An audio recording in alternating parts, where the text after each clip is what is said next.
ये आकाशवाणी रायपुर है। छत्तीसगढ़ी समाचार बुलेटिन के संग संध्या तिवारी के जय जोहार। अब सुनाओ आज के प्रमुख समाचार। 15 ले 18 बछर के लइका मन के टीकाकरण काली ले शुरू होही। छत्तीसगढ़ में ये वर्ग के 16,39,000 किशोर के टीकाकरण के तैयारी पूरा। केंद्र सरकार ह कोरोना संक्रमण के बाढ़त संख्या ला देखत राज्य मन ले अस्थायी अस्पताल के व्यवस्था शुरू करे बर कहिन। अउ गरियाबंद जिला में सुरक्षा बल और माओवादी मन के बीच हुए मुठभेड़ में एक झिन जवान घायल। बीजापुर में माओवादी मन हा एक झिन ग्रामीण के करीन हत्या। अब समाचार विस्तार ले। 15 ले 18 बछर के लइका मन के टीकाकरण काली ले करे जाही। राष्ट्रीय डिजिटल स्वास्थ्य मिशन के मुख्य कार्यकारी अधिकारी रामसेवक शर्मा हा लइका मन ले टीका लगवाए और अपन संगी मन ले घलो टीकाकरण कराए के अपील करिन। टीकाकरण बर कोविन पोर्टल में ऑनलाइन पंजीयन कराना होही। एती कोरोना ले बचाव बर छत्तीसगढ़ में घलो 15 ले 18 समूह वर्ग के लइका मन ला काली ले टीका लगाए जाही। प्रदेश में ये वर्ग के 16,39,000 किशोर के टीकाकरण की तैयारी पूरा हो गए है। ये आयु वर्ग के किशोर मन ला सिर्फ कोवैक्सीन टीका लगाए जाही।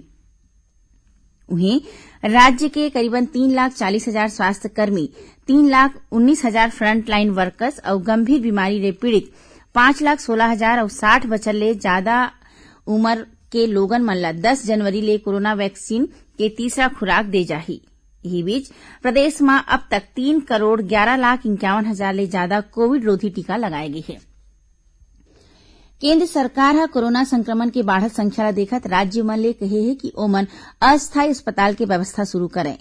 केंद्रीय स्वास्थ्य सचिव राजेश भूषण हा राज्य के मुख्य सचिव और स्वास्थ्य सचिव मन ला लिखे चिट्ठी में कहे है कि अस्थायी अस्पताल निर्माण में निजी क्षेत्र, निगम और गैर सरकारी संगठन की मदद ले जा सकत है।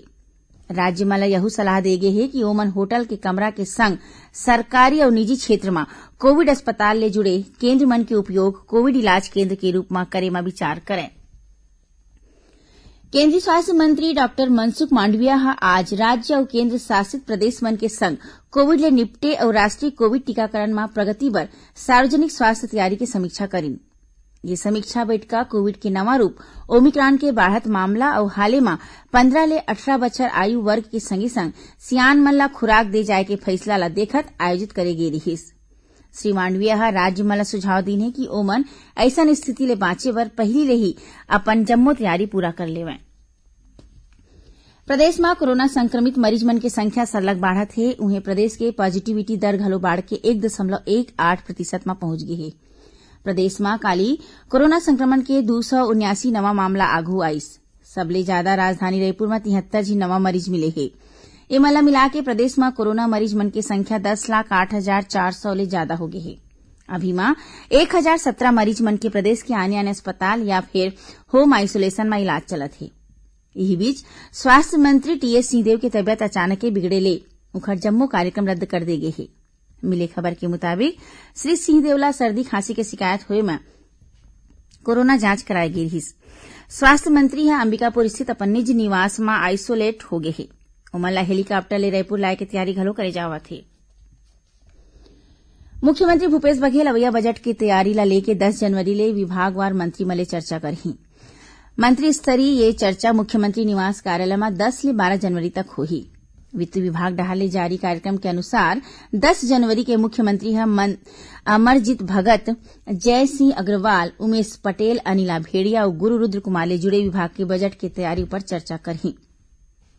ऐसने ही 11 जनवरी के मंत्री कवासी लखमा, डॉक्टर प्रेम साय सिंह टेकाम, डॉक्टर शिव कुमार डहरिया और मोहम्मद अकबर ले संबंधित विभाग के बजट तैयारी पर चर्चा करे जाही। उन्हें 12 जनवरी के मंत्री रविन्द्र चौबे, टीएस सिंहदेव और ताम्रध्वज साहू के विभाग के बजट की तैयारी पर मुख्यमंत्री चर्चा करही। छत्तीसगढ़ी समाचार बुलेटिन आप मन आकाशवाणी रायपुर ले सुनत हव। छत्तीसगढ़ के खबर ले है आपके वास्ता और खबर के विश्वसनीयता ले है हमर वास्ता। आकाशवाणी समाचार रायपुर के प्रादेशिक समाचार बुलेटिन के संगे संग हमार समसामयिक कार्यक्रम आप रेडियो के संग अपन मोबाइल में घलो सुन सकत हो। आकाशवाणी समाचार फेसबुक, ट्विटर और यूट्यूब में घलो हावय। हमार फेसबुक पेज हरे Chhattisgarh news on AIR, Twitter handle CGAIR news और हमार यूट्यूब चैनल हरे छत्तीसगढ़ AIR न्यूज। तो अब रेडियो के संगे संग आपके मोबाइल के माध्यम ले हम आप तक पहुंचत हन छत्तीसगढ़ के हर खबर पर सुनत रहो आकाशवाणी समाचार। अब आगू बाढ़बो बाँचे समाचार कोती। बंगलुरु में लगे कैरिकेचर प्रदर्शनी में छत्तीसगढ़ के मुख्यमंत्री भूपेश बघेल ला जगह देगे है। ये प्रदर्शनी 21 दिन तक चलही। गैलरी के संचालक वीजी नरेंद्र बताइन है कि ये कार्टून महोत्सव छत्तीसगढ़ ले प्रकाशित हो या कार्टून पत्रिका के मदद ले होवत है। एकरे सेती प्रदेश के मुख्यमंत्री के कार्टून ला घलो जगह देगे है। ये प्रदर्शनी में डॉक्टर एपीजे अब्दुल कलाम और बाबा साहेब ठाकरे ला घलो जगह देगे है। राजनांदगांव जिला के खैरागढ़ स्थित कमल बिलास पैलेस ला प्रशासन ह सील कर दे है। काली अनुविभागीय दंडाधिकारी के निर्देश में तहसीलदार और प्रशासनिक अमला ह पैलेस ला सील करीन। बताया जात है कि विधायक देवव्रत सिंह के निधन के बाद पारिवारिक सदस्य मन में संपत्ति ला लेके विवाद चलत है, जेकर बाद पैलेस ला सील करे के फैसला लेगे है।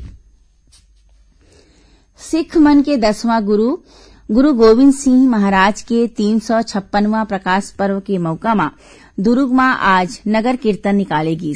ये नगर कीर्तन शहर के आने रद्दा ले होवत गुरुद्वारा गुरु सिंह सभा में आके खत्म हुई। ये दौरान नगर कीर्तन के लोगन मन स्वागत करी। गरियाबंद जिला में सुरक्षा बल और माओवादी मन के बीच हुए मुठभेड़ में स्पेशल टास्क फोर्स एसटीएफ के एक झिन जवान घायल होगी। मिली खबर के मुताबिक एसटीएफ के दल तलाशी अभियान में निकले रही। ये दौरान ओडिशा ले लगे आमामोरा के पहाड़ी में माओवादी मन ह अचानक हमला कर दिन। दोनों कोती ले हुए गोलीबारी में एसटीएफ के जवान घायल हो गए, जौनला इलाज बर हेलीकॉप्टर ले रायपुर रिफर करे गए है। उन्हें माओवादी मन ह जंगल और पहाड़ के फायदा उठा के भगा गए। एती बीजापुर जिला के बासागुड़ा थाना क्षेत्र के तिम्मापुर गांव में माओवादी मन डहर ले एक झिन गांव वाले की हत्या करे के मामला आगू आए है। अब थोड़की समाचार सार में।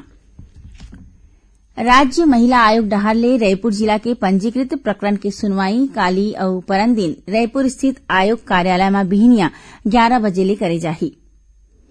कोंडागांव जिला में हाले में बने पुंगारपाल थाना के विधायक चंदन कश्यप और जिला पंचायत अध्यक्ष देवचंद मतलाम के मौजूदगी में उद्घाटन करेगी। और दुर्ग जिला के बोरी थाना पुलिस 38 पेटी अवैध शराब के संगे संग 2 झिन आरोपी मन ला गिरफ्तार करे है। ये मामला में पुलिस 2 ठिन चरपहिया गाड़ी घलो जब्त करे है। आखिर में प्रमुख समाचार एक घाव फिर। 15 ले 18 बछर के लइका मन के टीकाकरण काली ले शुरू होही। छत्तीसगढ़ में ये वर्ग के 16,39,000 किशोर के टीकाकरण के तैयारी पूरा। केंद्र सरकार हा कोरोना संक्रमण के बाढ़त संख्या ला देखत राज्य मन ले अस्थायी अस्पताल की व्यवस्था शुरू करे बर कहिन। और गरियाबंद जिला में सुरक्षा बल और माओवादी मन के बीच होए मुठभेड़ में एक झिन जवान घायल। बीजापुर में माओवादी मन हा एक झिन ग्रामीण के करीन हत्या। एकरे संग छत्तीसगढ़ी समाचार बुलेटिन इहे सिरावत है। जय जोहार।